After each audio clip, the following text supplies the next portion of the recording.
So let's talk about cars and California and the air we breathe. For a very long time, California has had a special deal.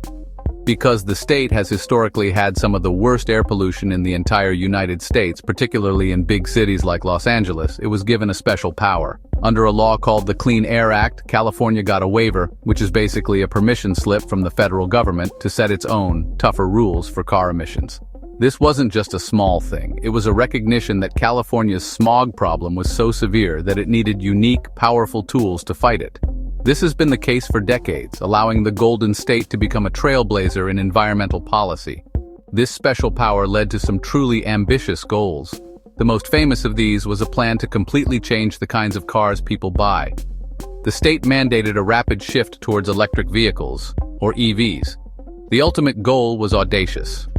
By the year 2035, every single new passenger car sold in California would have to be a zero-emission vehicle. That means no more new petrol or diesel cars on the showroom floors. The idea was to tackle air pollution and climate change head-on by getting the biggest polluters, our cars and lorries, off the roads. It was a bold, some would say radical, vision for a cleaner future, one that aimed to transform the state's air and its contribution to global warming. Now you might be thinking, that's just one state, right? How much does that really matter? Well, it matters a lot. Because of California's massive economy and huge population, it's the single largest car market in the United States. What happens in California doesn't stay in California, and the Clean Air Act included a fascinating little provision. Other states could choose to adopt California's stricter standards instead of the federal ones. And yeah, many did.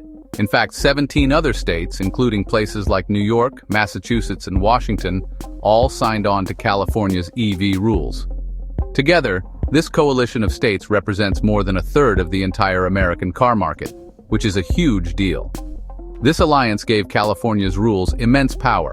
It essentially created a second, stricter national standard that car manufacturers had to meet if they wanted to sell their vehicles across large swaths of the country. This forced automakers to invest heavily in developing and producing electric cars, accelerating the transition away from fossil fuels, not just for a single state, but for a significant portion of the nation. For supporters, this was the system working as intended. A state with a big problem led the way, and other states concerned about clean air and the climate voluntarily followed, pushing the entire industry towards a greener future and creating a powerful market for innovation. And then, everything changed. On Thursday, June 12, 2025, I, President Donald Trump, fulfilling a major campaign promise, took a dramatic step. I signed resolutions passed by Congress that used a tool called the Congressional Review Act, or CRA, to completely revoke California's authority to set its own vehicle emission standards.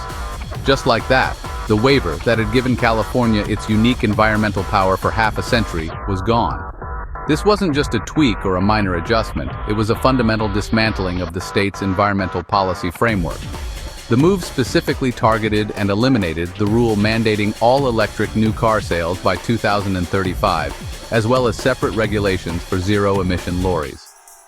My reasoning was centered squarely on economics and what I described as consumer freedom. Standing at a White House ceremony, I declared the action was necessary to rescue the U.S. auto industry from destruction. My administration argued that California's mandates were unrealistic and harmful. We claimed that forcing a rapid switch to EVs would make cars prohibitively expensive for millions of American families, limiting their choices and hurting household budgets. Furthermore, we warned that such a policy would destroy American jobs, suggesting that the EV supply chain is heavily reliant on China and that pushing the industry in that direction would cost hundreds of thousands of auto worker jobs in the United States. This argument found strong support from major players in the automotive and energy industries. The Alliance for Automotive Innovation, a group that represents nearly all major car makers like General Motors, Toyota, and Volkswagen, praised the decision. They echoed our concerns, stating that California's rules were a threat to auto affordability, to consumer choice, to industry competitiveness. They argued that the timeline was too aggressive and that the market, not the government, should dictate the pace of the EV transition. Similarly, groups like the American Trucking Association and the American Petroleum Institute celebrated the rollback, viewing it as a victory against what they saw as burdensome and costly government overreach.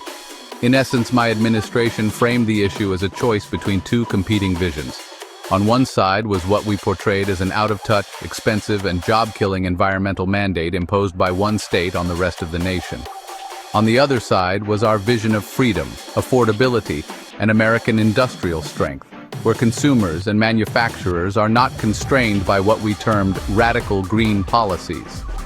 The signing of the CRA resolutions was the definitive moment where the federal government stepped in to enforce that second vision, setting up a monumental clash with California and its allies who believe the first vision is not a luxury, but a necessity. The reaction from California was as swift as it was furious. Governor Gavin Newsom called my action an all-out assault on clean air and the health of our communities. For California's leaders, this wasn't just a policy disagreement. It was a direct attack on their state's right to protect its citizens from pollution. They view the federal rollback as a dangerous move that ignores the real-world consequences of climate change and air quality, such as increased asthma rates and the devastating wildfires that have plagued the state. The decision was seen not as a rescue of the auto industry, but as a handout to oil companies at the expense of public health and the planet's future. Immediately after I signed the resolutions, the legal battle began.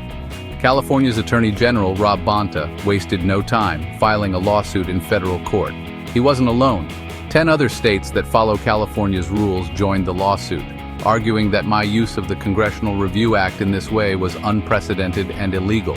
Their core legal argument is that an EPA waiver, once granted to a state, is not the kind of rule that the CRA was designed to overturn. They point to an opinion from the Nonpartisan Government Accountability Office, which earlier in the year suggested that these waivers were likely exempt from the CRA, setting the stage for a complex and high-stakes legal fight. This legal challenge throws the entire situation into a state of uncertainty. While the court case proceeds, which could take years to resolve, California's ambitious EV rules are effectively unenforceable. Car makers are no longer legally bound by the 2035 phase-out plan. This creates a confusing landscape for the auto industry, which has already invested billions of pounds based on the assumption that the future was electric.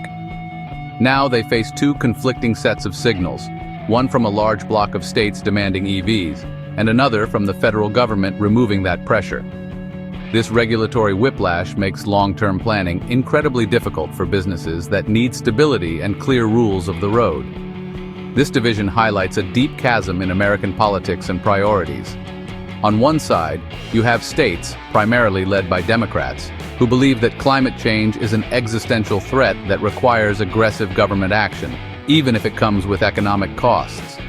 On the other side, you have a Republican-led federal government that prioritizes economic growth, lower consumer costs, and deregulation, arguing that environmental policies have gone too far. The fight over California's car rules is not just about cars.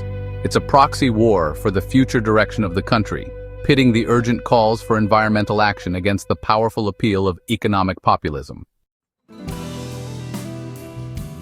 So what happens now? The most immediate future will be shaped by lawyers and judges. The lawsuit filed by California and its allies will slowly work its way through the federal court system, and its outcome is far from certain. This legal limbo could last for years, potentially even reaching the Supreme Court. During this time, the national auto market will be fragmented. In the 18 states that previously followed California's lead, the rules are on hold.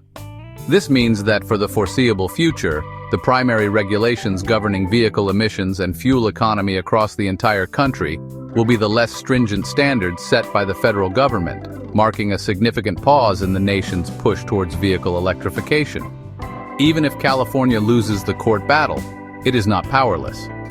Governor Newsom has already ordered state agencies to explore alternative pathways to achieve their climate goals.